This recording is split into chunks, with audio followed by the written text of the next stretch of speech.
Commissioner साहब हैं? हुजूर, कोई ब्योमकेश बख्शी आपसे मिलना चाहते हैं। कह रहे हैं आपसे टेलीफोन पर बात हो चुकी है। हाँ हाँ, भेज दो अंदर। नमस्कार जी, मेरा नाम ब्योमकेश बख्शी है। आपसे टेलीफोन पर बात हुई थी। बैठिए बैठिए। धन्यवाद। हाँ, कहिए क्या बात है। चाइना टाउन में जो खून हो रहे हैं, सुना है आप उन्हें लेकर काफी परेशान हैं। आप हमारी टेलीफोन की बातें सुन रहे थे? बिल्कुल नहीं, मैं तो बाहर था। फिर आपको कैसे मालूम हुआ कि हम चाइना टाउन में होने वाली हत्याओं को लेकर परेशान हैं? आपकी टेबल पर चाइना टाउन में हुए खून की खबरों के अखबार जो पड़े हुए हैं सर। ओके, जो कह रहे हैं कह डालिए। मेरा ख्याल है कि चाइना टाउन के खून के मामले में मैं आपकी मदद कर सकता हूँ। खूनी को जानते हैं आप? जी जानता तो नहीं, लेकिन जान जाऊंगा। पुलिस खुद परेशान है, अभी तक कुछ पता नहीं चला और आप जान जाएंगे। कौन है आप? जी हूँ तो एक मामूली आदमी, लेकिन जासूसी से जुड़ी हुई समस्या को सुलझाने का मुझे शौक है। कोई पेशेवर जासूस है? जी नहीं। पेशेवर जासूस नहीं है, जाहिर है पुलिस में भी काम नहीं करते। फिर आप कैसे जान जाएंगे? कहा ना, मुझे शौक है। बस कोई भी पेचीदा मामला नजर आए उसे सुलझाने की कोशिश करता हूँ। क्या करेंगे आप?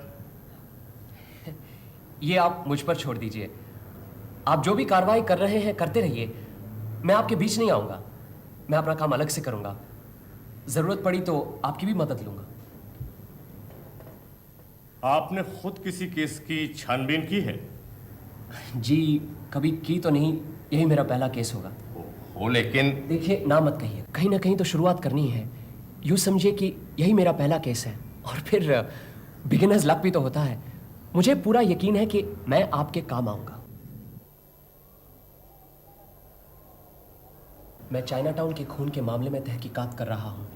यह राज सिर्फ आपके और मेरे बीच ही रहे, किसी को बताइएगा नहीं।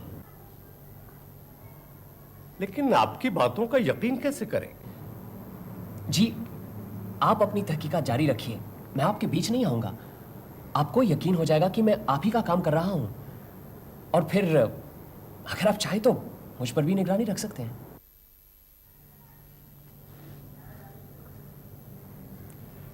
Okay young man, go ahead.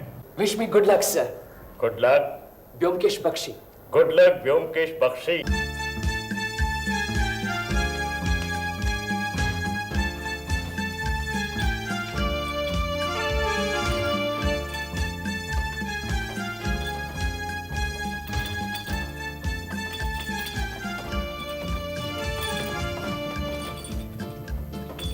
Doctor साहब नमस्कार।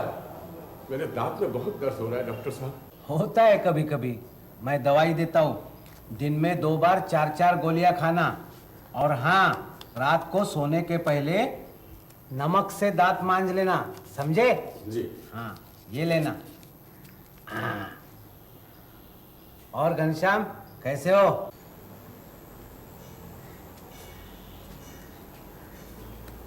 अनुकूल बाबू डॉक्टर तो अच्छे हैं, कम से कम अपने लॉज के लोगों से दवाई का पैसा तो नहीं लेते। पैसा लेकर करेंगे वो क्या? न बीवी न बच्चे।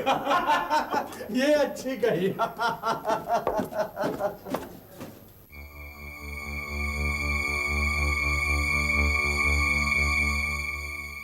जी यहाँ रहने की कोई जगह मिल जाएगी? कहाँ से आए आप? यही कलकत्ते से रहने की जगह ढूंढ रहा हूँ, कहीं मिलती नहीं, सब फुल। सीजन के बीच में कहाँ मिलेगी? यहाँ भी नहीं है। यहाँ नजदीक कोई और लॉज है क्या? है 2-3, वहाँ भी मिलेगी कि नहीं कह नहीं सकता। वैसे यहाँ का पता आपको किसने बताया?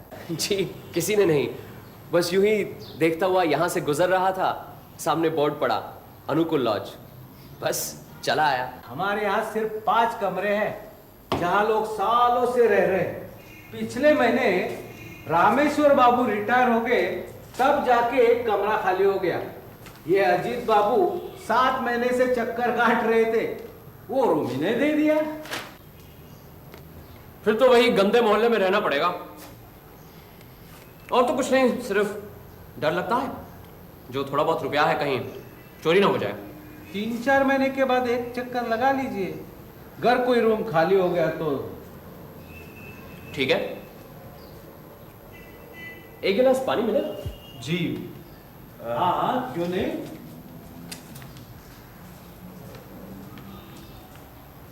आपके ध्यान में है कोई जगह? नहीं, कोई खास जगह तो नहीं।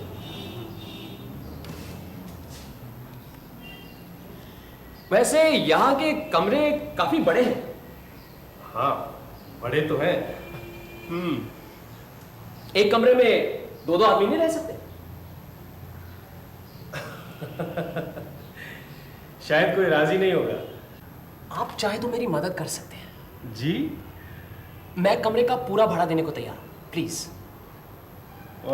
लेकिन आपको मेरे साथ रहने में परेशानी होगी। जी, परेशानी की क्या बात है, नेकी और पूछ पूछ, फिर ऐसा मौका बार बार थोड़ी मिलता है। कितना एडवांस चाहिए आपको? अरे अभी रहने दीजिए, जल्दी भी क्या है। और फिर एडवांस तो लॉज के मालिक को देना है। अच्छा, पानी।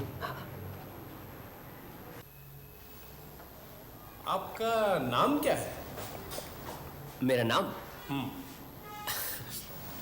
मेरा नाम मनोज कुमार। मनोज कुमार। कहाँ काम करते हैं आप? बस रहने की जगह मिल गई, अब काम भी मिल जाएगा। वैसे नौकरी की उम्मीदवारी कर रहा हूँ। आप अजीत कुमार बनर्जी। कहाँ काम करते हैं? कहीं नहीं, तभी तो यहाँ बैठा हूँ बेकार। वैसे लिखने का काफ़ी शौक है मुझे। मैगजीन पत्रिकाओं में कभी कभी कुछ छप जाता है। डॉक्टर बाबू, इनकी परेशानी देखकर मैंने इनसे कहा क्यों ना हम दोनों एक साथ मेरे कमरे में रहें। ये राजी हैं। आपकी बड़ी मेहरबानी होगी डॉक्टर बाबू। एक ही कमरे में दो आदमी? हाँ डॉक्टर बाबू, कमरा बहुत बड़ा है और फिर हम दोनों हम उम्र हैं, वक्त कट जाएगा। सोच लीजिए, कोई अपने कमरों में दूसरों को नहीं रखता। कोई बात नहीं डॉक्टर बाबू, मुझे कोई एतराज नहीं। मुझे भी। खैर, जब आप दोनों राजी है तो मुझे क्या, आधा आधा पैसा बांट लीजिए। जी, जाइए अपना सामान ले आइए। धन्यवाद।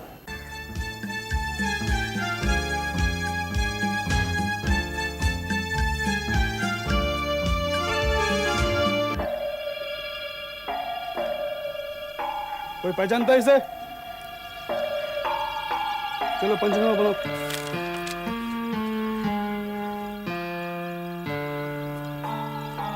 अरे इतनी जल्दी आ गए आप?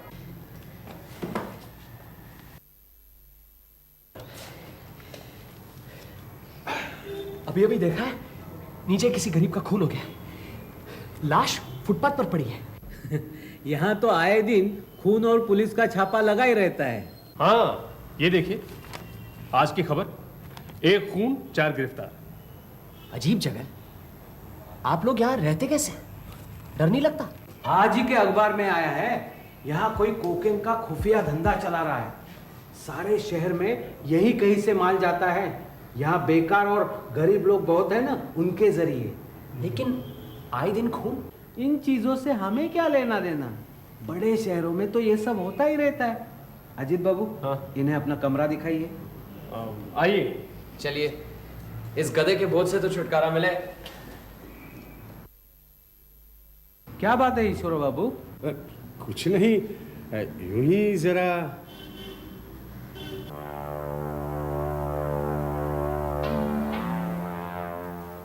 आओ, ये कमरा मेरा है।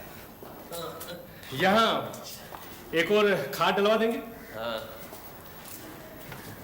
आप तो यहाँ 1 महीने से रह रहे हैं। हाँ, यहाँ तो अक्सर खून होते रहते हैं, कभी कुछ देखा है? नहीं।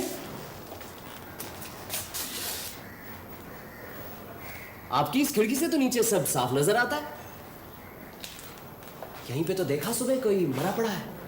होगा, हमें तो सब कुछ अखबारों से पता चलता है। अच्छा मनोज बाबू, यहाँ दोपहर का खाना सिर्फ मैं खाता हूँ, बाकी सब लोग 10 बजे तक खा पी कर ऑफिस चले जाते हैं। आप कब खाना चाहेंगे? आज सुबह के खून को लेकर अब तक 4 खून हो चुके हैं। आपको तो लगता है हमसे ज्यादा मालूम है। खैर, शाम को 8:30 बजे सभी लोग इकट्ठा खाते हैं, यही यहाँ का नियम है। अच्छा, आपके मन में कभी कोई दिलचस्पी नहीं पैदा हुई? खूनी कौन है, उसका मकसद क्या है?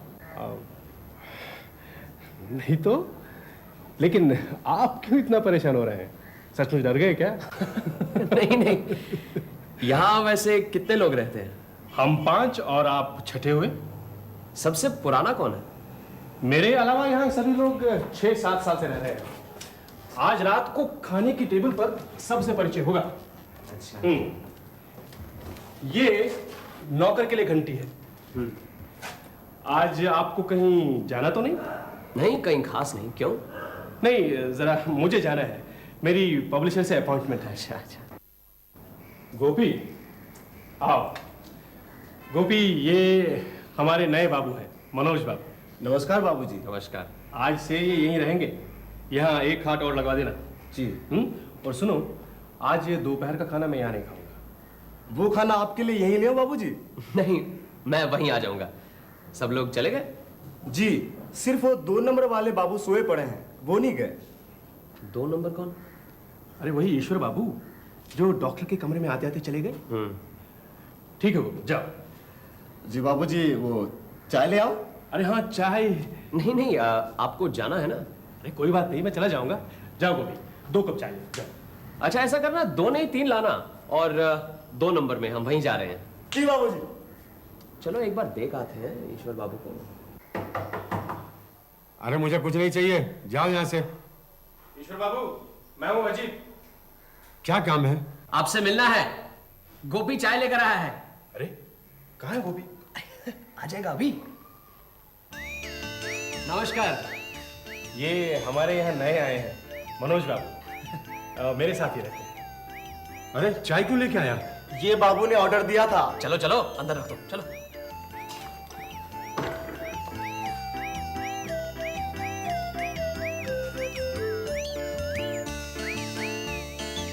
अरे मनोज बाबू, बैठिए। नहीं नहीं, आप बैठिए बैठिए बैठिए।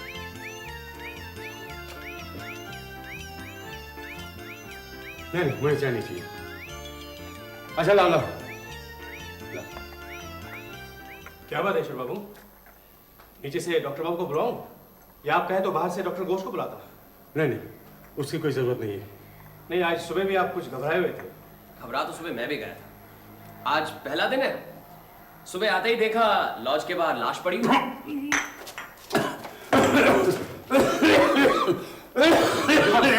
ईश्वर बाबू, गोपी, आप जरा इन्हें संभालिए, मैं डॉक्टर को ले ही आता हूँ।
आ जाओ गोपी। चाय लाऊं बाबूजी? बाद में ईश्वर बाबू ने फिर तो नहीं बुलाया? नहीं बाबूजी। अच्छा एक बात बताओ, ये एक नंबर में कौन है? घनश्याम बाबू। वही जो अक्सर पान खाते रहते हैं? जी बाबूजी। हाँ। मुझे घनश्याम बाबूजी के लिए रोज सुबह में 20 पान बनाने पड़ते हैं और शाम को 10। अच्छा। बहुत अच्छे आदमी हैं। हाँ। मुझे कभी कभी बख्शिश भी देते हैं। और कौन बख्शिश नहीं देता? अब उसमें क्या है बाबूजी, जो आदमी बख्शिश नहीं देता ना सही। अब इस कमरे के अजीत बाबू को ही ले लीजिए, वो कभी बख्शिश नहीं देते हैं, लेकिन आदमी बहुत अच्छे हैं। और खराब आदमी कौन है? अच्छा इधर 3 नंबर में कौन रहता है? जोगेन बाबू। वो अद्भुत आदमी है बाबू, कभी रात के 11-12 से पहले नहीं आते हैं। उनके लिए हमेशा खाना रखना पड़ता है और कभी कभी तो खाते भी नहीं। इतनी रात तक कहाँ रहते हैं? क्या मालूम बाबू, वो खूब कभी कभी तो उन्हें ये भी पता नहीं होता है कि कमरा किधर है और बिस्तर किधर है। वो तो मैं संभाल लेता हूँ, वरना। अच्छा बाकी सब शाम को आ जाते हैं? रात को सभी इकट्ठे खाना खाते हैं। चाय लाऊं बाबूजी? अरे चाय की जरूरत होगी तो हम खुद बता देंगे, तुम बार बार चाय क्यों पूछते हो? वो क्या है बाबूजी कि आप सबकी चाय बनती है तो उसमें थोड़ा मुझे भी मिल जाती है। क्या बख्शीश? अच्छा ये इधर वाला 5 नंबर? वो तो कभी किसी से बात ही नहीं करते हैं, बस किताब और किताब हमेशा पढ़ते रहते हैं। और छुट्टी वाले दिन तो नहीं बाबूजी, हम वो नहीं बताएंगे। क्यों, क्या करते हैं छुट्टी वाले दिन? आप यहाँ कितने दिन रहेंगे बाबूजी? रहेंगे बहुत दिन। ये रखो बख्शीश, अब खुश? अच्छा अब बताओ, ये 5 नंबर वाले बाबू छुट्टी वाले दिन क्या करते हैं? बाबू हाँ। वो सुबह से रात के 9 बजे तक कम से कम 10 बार चाय पी जाते हैं। 9 बजे तक क्यों, तुम बाद में भी पिलाते रहो। अरे नहीं बाबूजी, हफ्ते में 3-4 बार रात के 9 से 12 बजे तक बाइस्कोप देखते हैं। और इनके नाम से भी बहुत डर लगता है, भूतनाथ बाबू। भूतनाथ? 9 से 12 सिनेमा? आप ये सब क्यों पूछते हैं, आप भी क्या लिखते हैं? हाँ मैं। और कौन लिखता है? ये कमरे के बाबू, अजीत बाबू। अच्छा देखो गोपी, ईश्वर बाबू का जरा ख्याल रखना। उन्हें किसी चीज की जरूरत पड़े तो उन्हें लाकर देना, या तो फिर हमें बताना। और अगर वे बाहर जाना चाहे तो भी हमें बताना। हाँ? उनकी तबीयत जरा खराब है, इसलिए उन्हें बाहर अकेले नहीं जाना चाहिए, ठीक है? जी। और सुनो, हाँ चाय नहीं पिलाओगे? अभी लाया बाबू।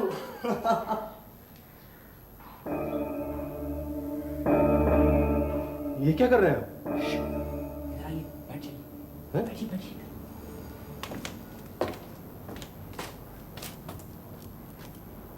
अजीत बाबू, एक काम कीजिए, जरा ईश्वर बाबू को दिखाइए क्या कर रहे हैं। चाहिए ना प्लीज, जरा दिखाइए। पर क्यों? नहीं चाहिए ना।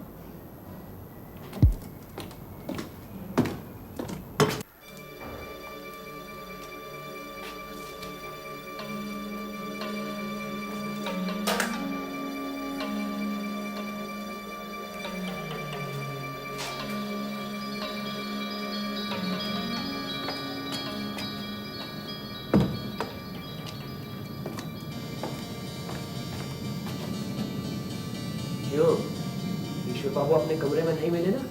नहीं, लेकिन आप यहाँ लेटे हुए क्या कर रहे हैं? ईश्वर बाबू नीचे डॉक्टर के कमरे में है।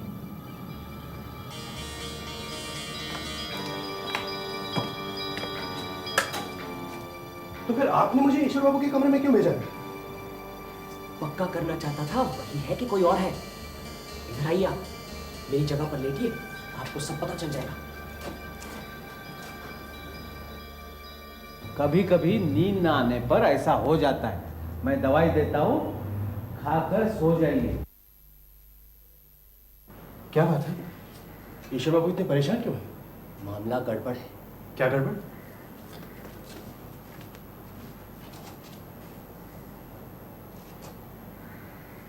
ईश्वर बाबू अपने कमरे में जा रहे हैं। हाँ?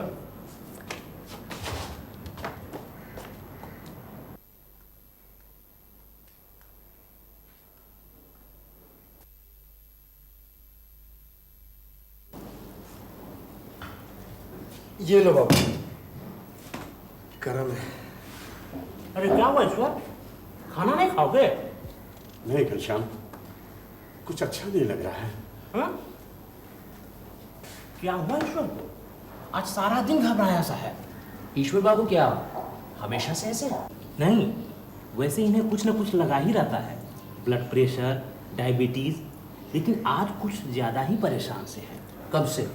सुबह से ही देख रहा हूँ, और सुबह भी कुछ नहीं खाया। क्यों भूतनाथ बाबू, आपका क्या ख्याल है?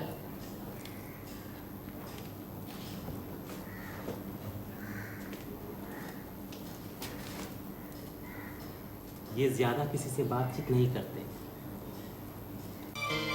अजीत, अजीत, अजीत उठो, ईश्वर बाबू दरवाजा नहीं खोल रहे, उठो, चलो, चलो, चलो,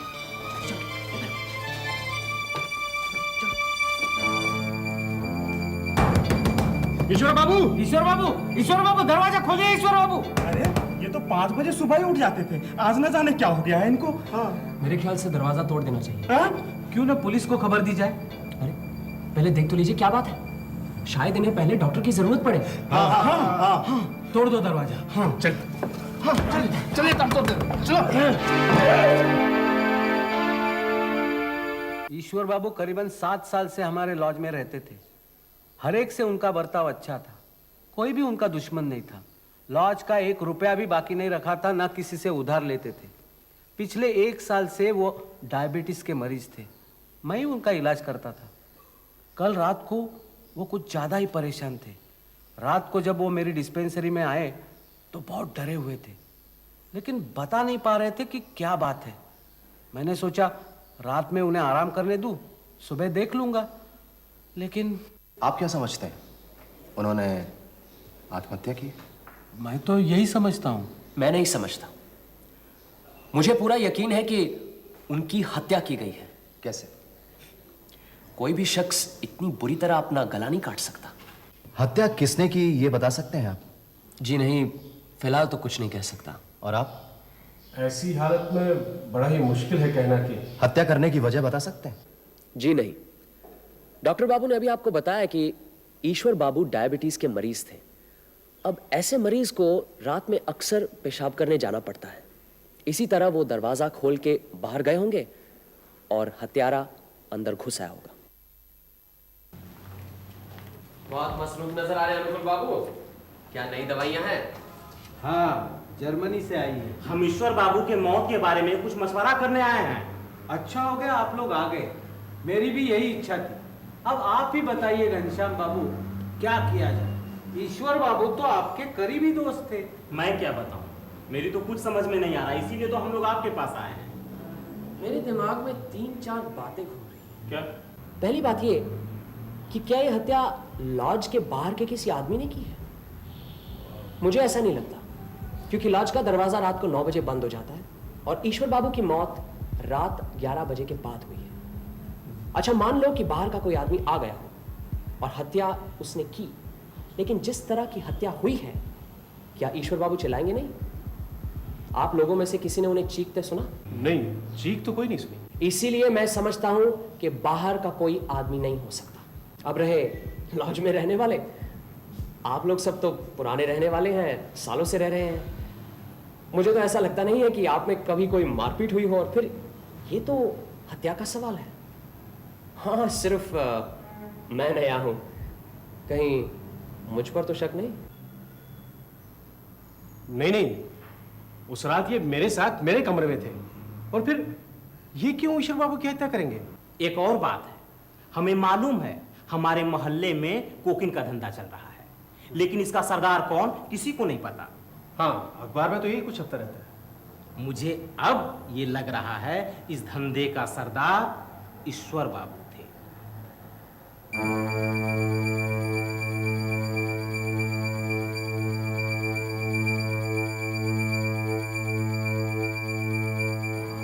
ये आप कैसे कह सकते हैं? मैं इसलिए कह रहा हूं कि ईश्वर बाबू को शायद यह शक हो गया था कि वो पकड़े जाएंगे। हाँ, ये हो सकता है। उस रात ईश्वर बाबू बहुत घबरा गए थे। हो सकता है इसी डर से कि कोई उन्हें पहचान गया है और उनका पर्दाफाश जल्द होने वाला है। इसी घबराहट से वो अपना संतुलन खो बैठे और उन्होंने खुदकुशी कर ली।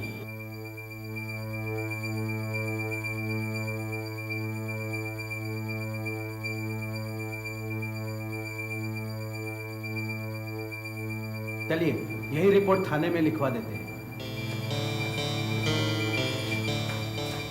आपके नाम गिरफ्तारी का वारंट है। आपको इसी समय पुलिस स्टेशन चलना पड़ेगा। रामदन सिंह जी, गिरफ्तार करना है। ये क्या कर रहे हैं? ये देखिए, ईश्वर चंद चौधरी की हत्या करने के जुर्म में मनोज कुमार को गिरफ्तार करने का वारंट। आप में से किसी भी दो शख्स को शिनाख्त करनी पड़ेगी कि यही मनोज कुमार है।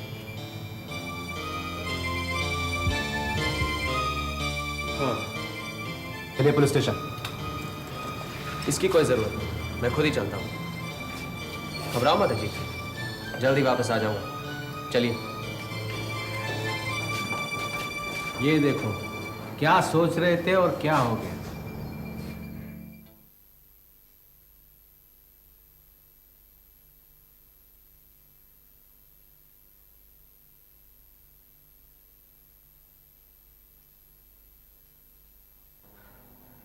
अरे तुम? हाँ मैं। पुलिस ने काफी परेशान किया, बड़ी मुश्किल से छूट के आ रहा हूं। तुम कहाँ जा रहे हो? वकील के पास। मेरे लिए? हाँ, नहीं तो मुझे क्या जरूरत पड़ी किसी वकील की? अभी उसकी कोई जरूरत नहीं। आओ। अरे आइए आइए डॉक्टर बाबू, आइए देखिए, खोटे सिक्के की तरह वापस आ गया। आप आ गए? बड़ी खुशी की बात है। शायद आप निर्दोष भी हैं, लेकिन हमारे लॉज में आपका रहना। बिल्कुल ठीक कह रहे हैं आप। पुलिस को मुझ पर शक है। हो सकता है पुलिस आपको भी लपेट ले। आप कहे तो आज ही चला जाता हूं। क्या कह रहे हैं मनोज बाबू? अजीत बाबू, डॉक्टर बाबू का कहना ठीक है, और फिर इन्हें अपना लॉज भी चलाना है। अरे इस वक्त आप कहाँ जाएंगे? शाम हो गई है। हाँ, अगर आप इजाजत दे तो आज रात रह जाऊं, कल सुबह चला जाऊंगा। ठीक है, आज की रात रह लीजिए, लेकिन कल जी, सुबह होते कल ही। सुबह जरूर मैं यहाँ से चला जाऊंगा, और फिर मेरी पुरानी जगह तो है ही, जरा कुछ खा पी लूं, फिर आपका हिसाब भी चुकाना है। धन्यवाद। मैं नीचे मेरे कमरे में हूँ। जी बहुत अच्छा। अजीत बाबू, हाँ? खाने के लिए यहीं कुछ मंगवा लेते हैं, जरा आप जाके ले आइए। ठीक है।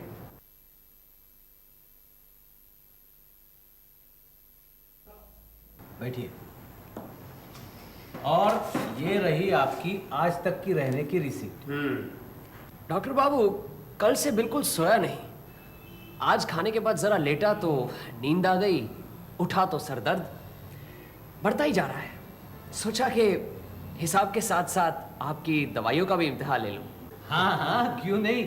बदहजमी से सरदर्द हुआ है, मैं अब भी दवाई देता हूँ।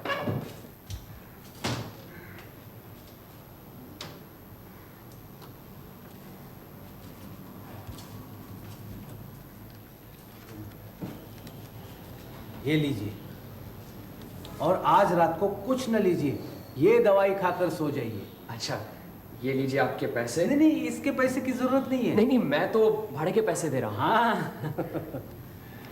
हाँ। और अजीत बाबू, हाँ? ये आपके लिए दवाई। मेरे लिए? हाँ, तबीयत ठीक रहेगी, सोते समय लेना। ले लो ले लो। होम्योपैथी की दवाई से कभी किसी को कोई नुकसान नहीं हुआ।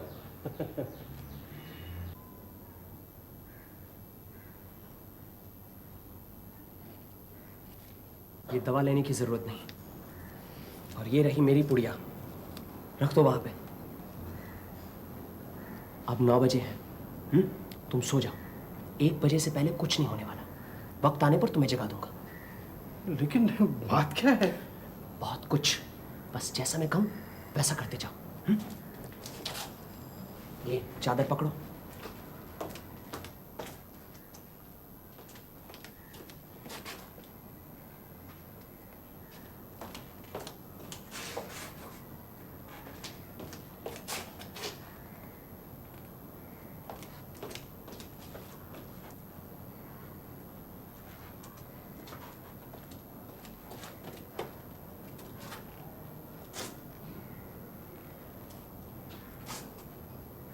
लाओ, चादर रख दो इसमें।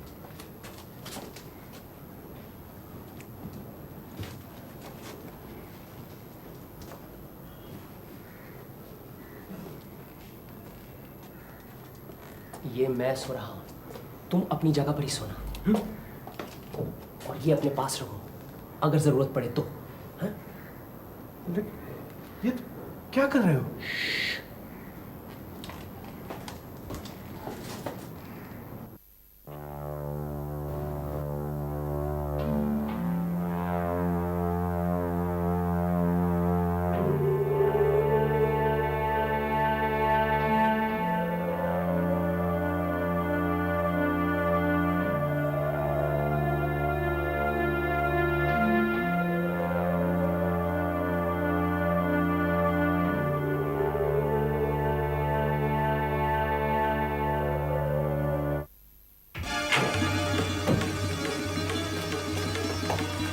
अफसोस की बात है कि आप जैसा धूर्त आदमी हमारी चाल में आ गया। खबरदार, हिलिएगा नहीं और अपना छुरा नीचे डाल दीजिए। मैंने कहा छुरा नीचे डाल दीजिए और हाथ ऊपर कीजिए। अजीत बाबू, उधर की खिड़की खोल दीजिए, नीचे पुलिस तैयार खड़ी है, खिड़की खुलते ही यहां आ जाएगी।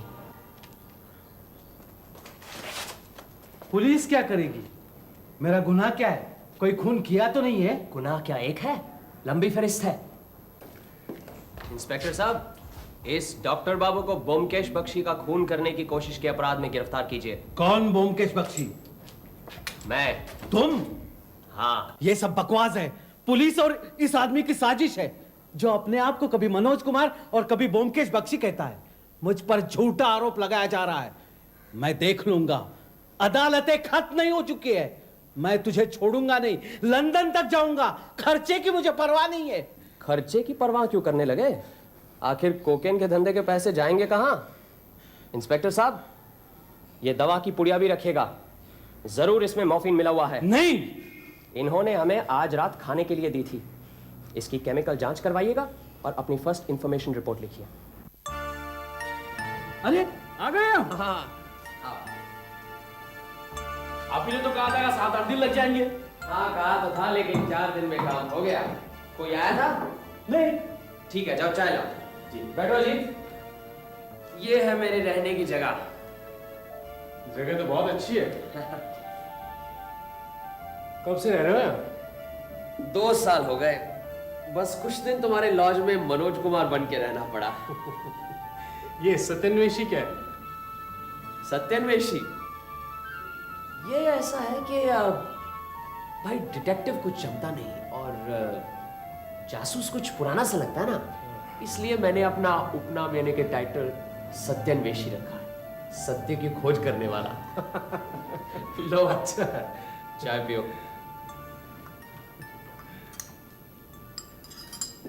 तुम्हारे मोहल्ले में आए दिन खून होने की वजह से अखबारों में काफी टिक्का टिप्पणी चल रही थी।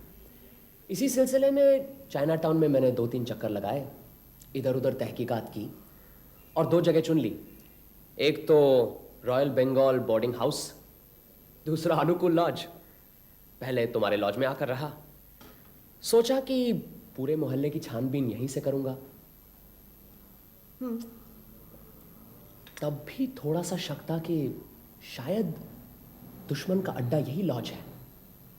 फिर उस रात जब ईश्वर बाबू की हत्या हुई, तब मुझे पूरा यकीन हो गया कि कातिल डॉक्टर बाबू ही है। कैसे? उस रात करीबन 3 बजे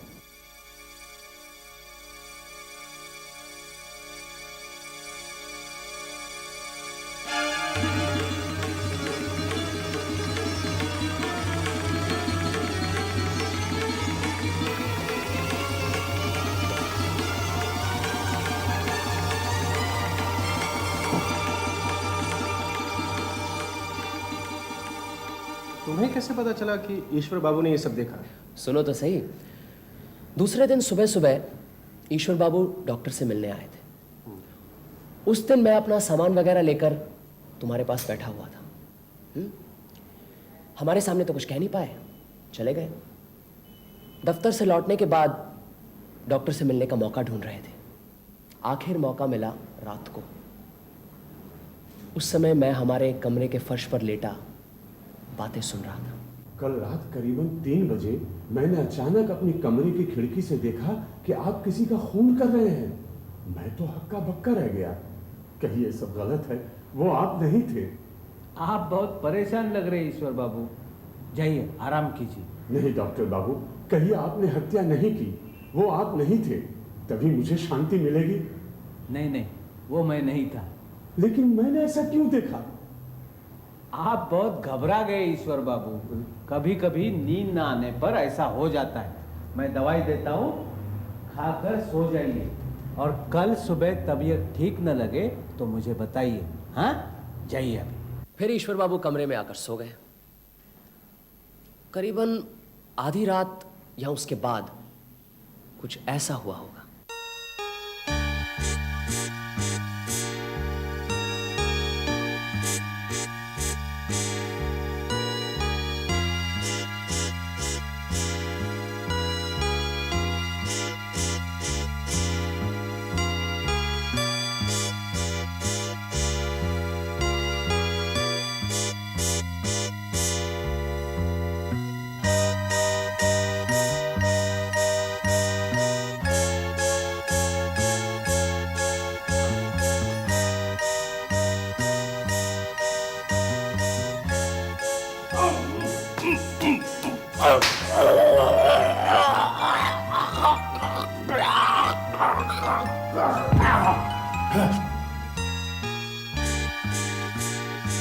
डॉक्टर काफी दिनों से कोकेन का धंधा चला रहा था। होम्योपैथी की डॉक्टरी तो सिर्फ दिखावा था। कोकेन का धंधा वो गरीब नौकरों या जरूरतमंद लोगों से करवाता था। कहीं किसी पर शक हुआ, रास्ते से हटा दिया। इसके अलावा किसी ने भी उनका काम 3-4 बार किया, उसे भी मार डालता था। कहीं कभी कोई गड़बड़ न कर बैठे इसलिए। लेकिन वो तुम्हें क्यों मारने आया? तुम तो उसका काम नहीं करते थे। मुझ पर उनको पहली बार शक हुआ जब मैंने कहा कि ईश्वर बाबू की मौत खुदकुशी नहीं बल्कि खून है। फिर पुलिस ने एक गड़बड़ी की।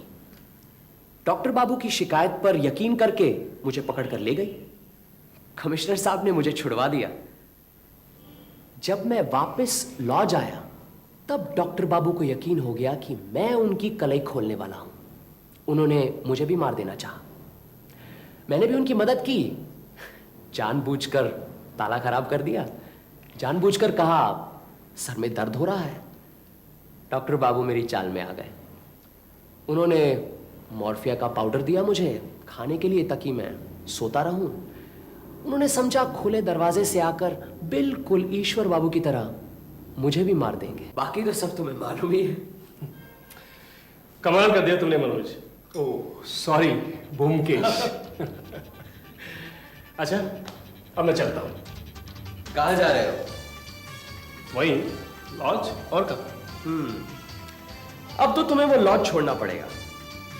मैं तो कहूंगा यहीं आ जाओ मेरे साथ।